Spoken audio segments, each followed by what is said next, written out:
Malapit ang Guimaras sa Iloilo kung saan ang mga tao ay kilala sa pagiging reliyoso.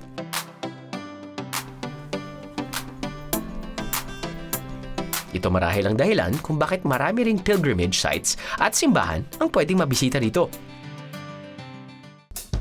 Unang-una na riyan ang pinakamatandang simbahang Katoliko sa Guimaras, ang Navalas Church na itinayo noong 1880. Orihinal ang mga dingding nito na gawa sa bato at corals. Meron itong maliit na garden na napaiikutan ng stone fence at watchtower na nagsisilbi noong early warning sakaling may parating na mga pirata. Dinarayo naman ng mga deboto tuwing Lenten season ang Holy Family Hills sa bayan ng San Lorenzo. Meron itong chapel at life-size images ng mga kwento mula sa Biblia. At dahil para itong parke, nagiging picnic site ito ng mga pamilya tuwing ordinaryong araw. Kung gusto nyo naman ng penitensya, konting challenge, pwede nyong isama sa Guimaras itinerary ang Balaang Bukid Shrine. 30 minutes easy trek lang ang papunta dito mga bihero.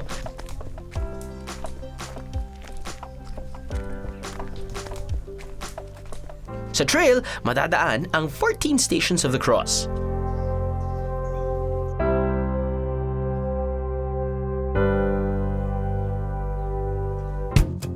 At sa tuktok, makikita ang maliit na kapilya kung saan pwedeng pagmasdan ang panoramic view ng Iloilo City.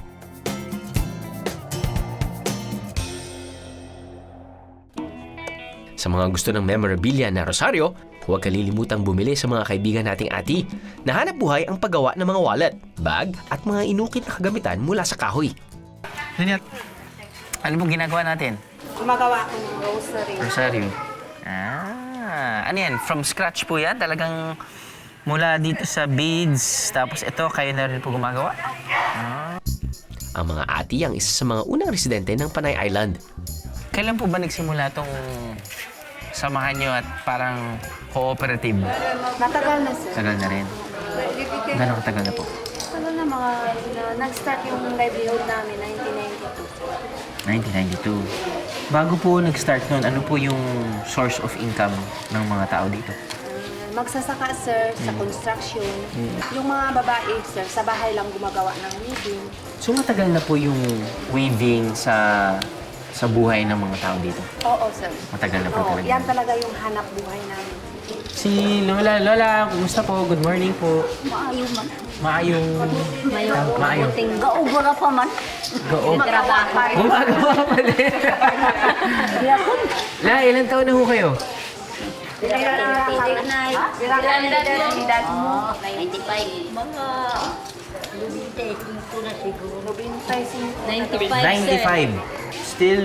Still weaving, still living. Bukod sa yung sa weaving nyo, ano po yung mga nakagawa? Bag. Oh. Pamaypay, may mga ganun din. Oo, sir, mayroon din kami pamaypay. Ito. Ito. Pwede nang panglagyan ng mangga. Ayun. Pampasalubong. Perfect. Pampasalubong ng mangga galing Guimaras. Gano'ng katagal ho nagsasurvive yung ganyang bag? Tagal din. Ito, magkano po yan? Sabihin na natin. Ito, O, sir. pag ganyan. 35, sir. Saan niyo po binibenta yan? Tuwing manggahan, sir. Manggahan Festival sa Guimaras. Ito po yung every summer, no? Dahil usually harvest season ng mango sa Guimaras. Oo. Di na kailangan maghintay ng mga ati ng Manggahan Festival para lang maibenta ang kanilang souvenir items, lalo't sa dami ng magagandang lugar dito sa Guimaras. Di malayong maging all year round ang dating ng mga turista. Sa katunayan, binisita namin ang isa sa pinakabagong attractions ng Guimaras, ang windmills.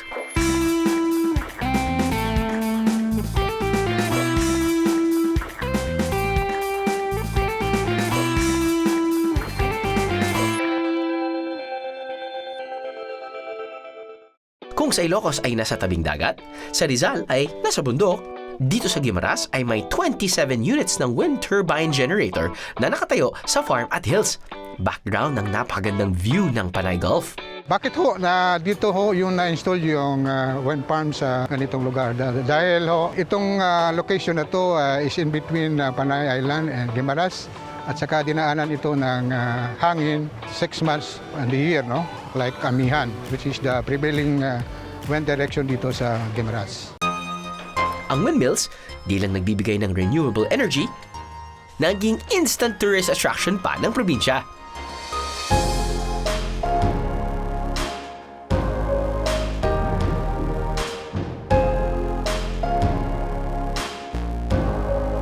Kung di pa sapat ang lamig ng hangin habang pinagmamasdan ng windmills, pwede ka rin magbabad sa malamig na tubig ng Daliran Spring.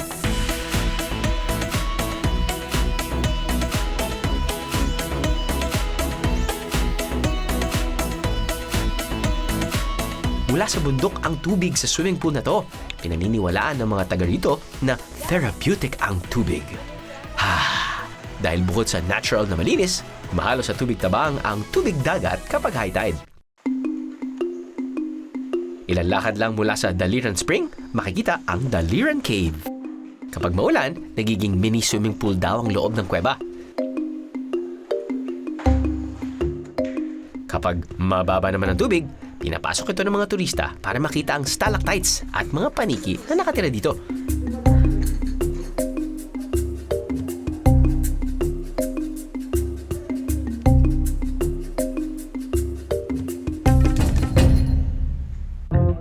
Sa mga nagbabalak na bumisita sa Guimaras anytime soon, pwede niyong subukan ang tinulugan namin ng modern Balinese-inspired resort. Malawak to.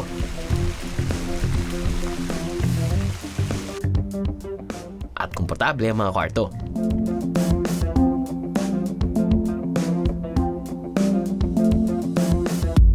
Tatakamin ka pa sa specialty nilang Filipino-Chinese cuisine. Siyempre kapag sinabi natin Chinese, nandiyan yung mga stir-fry, yung mga seafood na steam, katulad na itong isda. Meron din tayong, my personal favorite, meron tayong hot prawn salad. Pag sinabi nating Chinese, hindi mawawala rin to. Para Tim. Well, of course, meron din tayong chili crab. You've got your garlic prawns. Pero katulad na sinabi ko kanina, also, Filipino food. Manggang hilaw na may bagong. I said, meron tayong binakol. At meron tayong manok na sila lang yata ang nag-invento pero nakikita ko na eh. Deep fried manok, probably with butter, some garlic. I don't know, I don't care. It looks good. Tama ako with butter.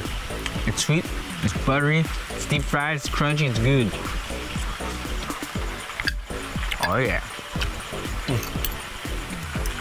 Magtago sa akin. Ito yung isang problema ko eh. Pag nag-order ako ng hot prawn salad sa mga Chinese restaurants, nalulunod siya kasama ng mga fruit salad. Katulad ng pineapple, you've got your pineapple, cherries, meron kang basta, you get what I mean. Ooh. Tirahin na rin natin to.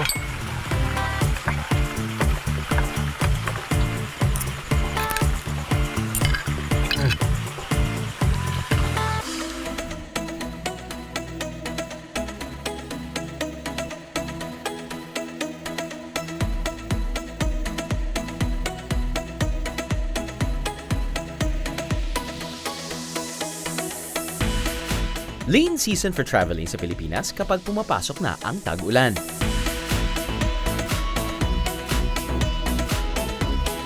Sino nga naman kasi ang maiengganyong mag-sunbathing sa ilalim ng makulimlim na langit? O kaya mag-YOLO sa tuktok ng bundok habang umuulan? Pero alam niyo ba na hindi sa lahat ng pagkakataon, KJ o Killjoy ang sama ng panahon?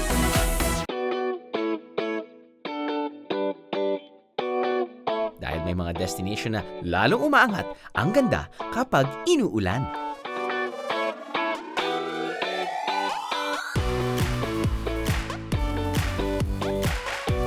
Numero 1 na dyan ang mga lugar na may waterfalls.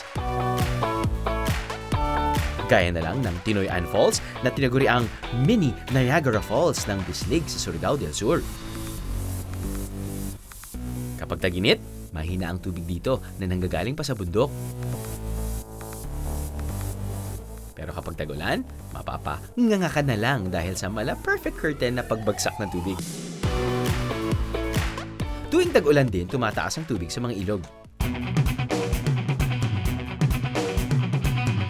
I-enjoy ang malakas na agos ng tubig sa pamamagitan ng water tubing katulad ng ginawa natin sa Soc Sargent.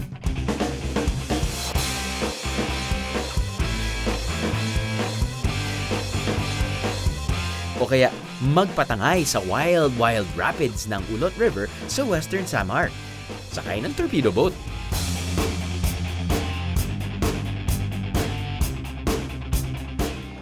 So usually kapag nagkakaroon tayo ng river activities, di ba, nakasakay tayo sa mga rubber boats at yung mga rubber boats na nasasakay natin or nasasakyan natin, usually walang engine attached. Siyempre masaya naman yun. Masaya yun kapag malakas yung current, di ba? Pero kapag medyo mabagal na, parang abuti kayo talaga ng shock. Yung dinaanan natin mga rapids, it was short. Pero it's actually pretty fun. Tapos mag-depression tayo ng konti. Samahan natin na una na. At hanap tayo ng lugar kung saan tayo kumain na. Saan tayo pwede kumain ng lunch. Okay? Okay! Ano pa nga ba ang masarap gawin tuwing malamig ang panahon at maulan-ulan? E di ang magbabad sa mainit na tubig ng Mateo Hot Spring sa Monbon, Sorsogon. Pagdating sa mga hot springs, mas gusto ko pag walang paint. Kasi pag nagkakaroon sila ng paint dun sa mismong pool, it becomes so artificial. At least ito, even though probably, actually it's not painted, but it's color stone. Dito sa baba, mga bato. So at least it still has that natural vibe. Sobrang init ba? Actually, sakto lang. Sakto lang siya. Hindi siya yung parang pag magdidip ka, 5 minutes lang, sobrang init na init ka na. No. I think probably mga, I don't know, kahit 20-30 minutes, you're still comfortable. It's just really nice and warm, relaxing. You can have another option to relax here and socialize.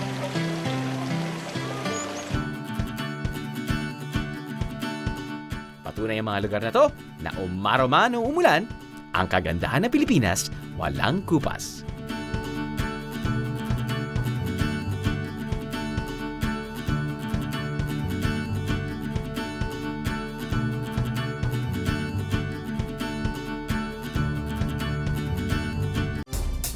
Ano, sama ka sa biyahe ko? Isinusulong ng local government na maging biking paradise ang Guimaras. Sa ilalim ng biking project na One Bike, One Island, One Paradise. Layunin nilang maiduktong ng biking trail sa mga tourist destination sa isla.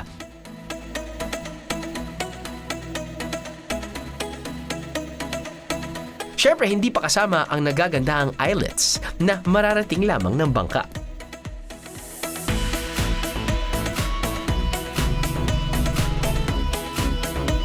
Katulad na lang ng Magic Island na isang resort na nakatayo sa islet.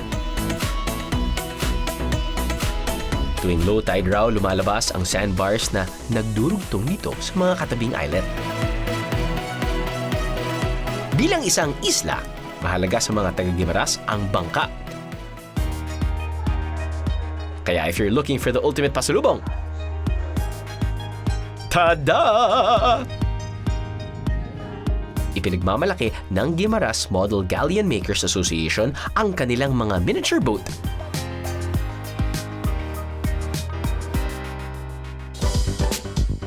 Dito sa kanilang headquarters, nagtitipon-tipon ng mga miyembro sa paggawa ng kanya-kanyang miniature galleon.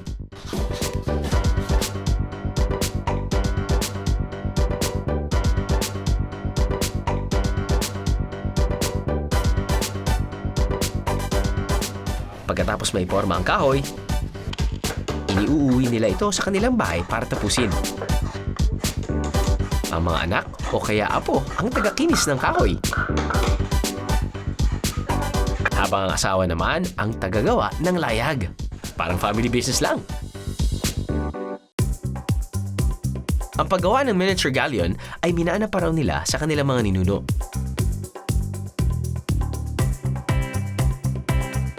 Katulad na lang ng 72 years old na si Tatay Benito. Tay, sobra akong natutuwa dahil hindi ko in-expect na gumagawa talaga kayo ng miniaturized na bangka. Anyway, gaano katagal niyo na pong ginagawa to? Oh, matagal na. Tagal na. Ang tatay ko nagawa pa nito. Ginagawa na nito. Tapos yung tatay ng tatay mo, ganun din, sir? O nagsimula? Hindi ko alam kung ng tatay ng tatay. Oo. Bakit po niyo ginagawa ito? Ito na po yung livelihood niyo, tay. Ito na. Paano niyo po dinidisenyo at paano kayo nagsisimula? Kauna-unahan ang ginagawa namin itong paraw. Itong Paraw. paraw. Opo, paraw po. Ito ang paraw. Ito ang means of transportation from Guimaras to Iloilo. Ito Iloilo. Saan niyo po binibenta? Sa Iloilo, dito na? Pinapadala niyo sa... Sa mga barko na sa dagat. Okay. Sa pamamagitan ng miniature galleon boat making, napagtapos ni Tatay Benito at ng kanyang asawa ang kanilang mga anak. Tradisyon na po yan ng pamilya niyo? Oo, tradisyon na. Basta paano makatulong sa kailangan. Opo. Yung asawa niyo po ba, yun din po ginagawa? Yung mga anak niyo? Oo. Yun din po. Generation after generation. Ano po yung kahoy na gamit niyo? Kapok. Kapok. Oo, ito kapok. Bakit yun yung mismong klaseng kahoy na ginagamit niyo? Mura lang at hindi siya matigas, malambot. Tapos nun, sino ho nag-ano? Meron ho kayong molde o talagang kayo mismo na lang, freehand na lang? Halimbawa, mag-order ka, mayroong mag-order, kung anong gusto niyang Kalaki? measurement. Oo. Pwede rin? Oo, pwede rin. Okay. Ito po, ay gagamit lang ho kayo ng kahoy, tapos nun meron kayong mga nail, tapos tali, Oo. at canvas, tawag namin dyan. Gaano katagal niyo pong ginagawa? Kung isang linggo, siguro mga 10. Tay, ano po yung ang pinakamalaki at pinaka-engrande na nagawa niyong barko na siguro yun, no? Ano po yung Siguro nagawa niyo?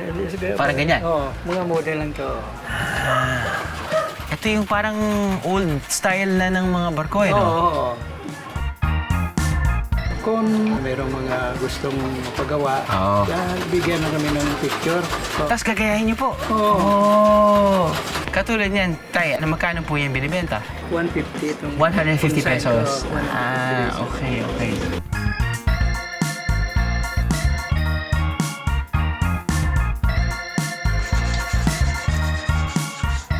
Ano, nabitig ka sa biyahe? God! All you gotta do is just subscribe to the YouTube channel of GMA Public Affairs and you can just watch all the Behind the Drew episodes all day, forever in your life. Let's go! Yeehaw!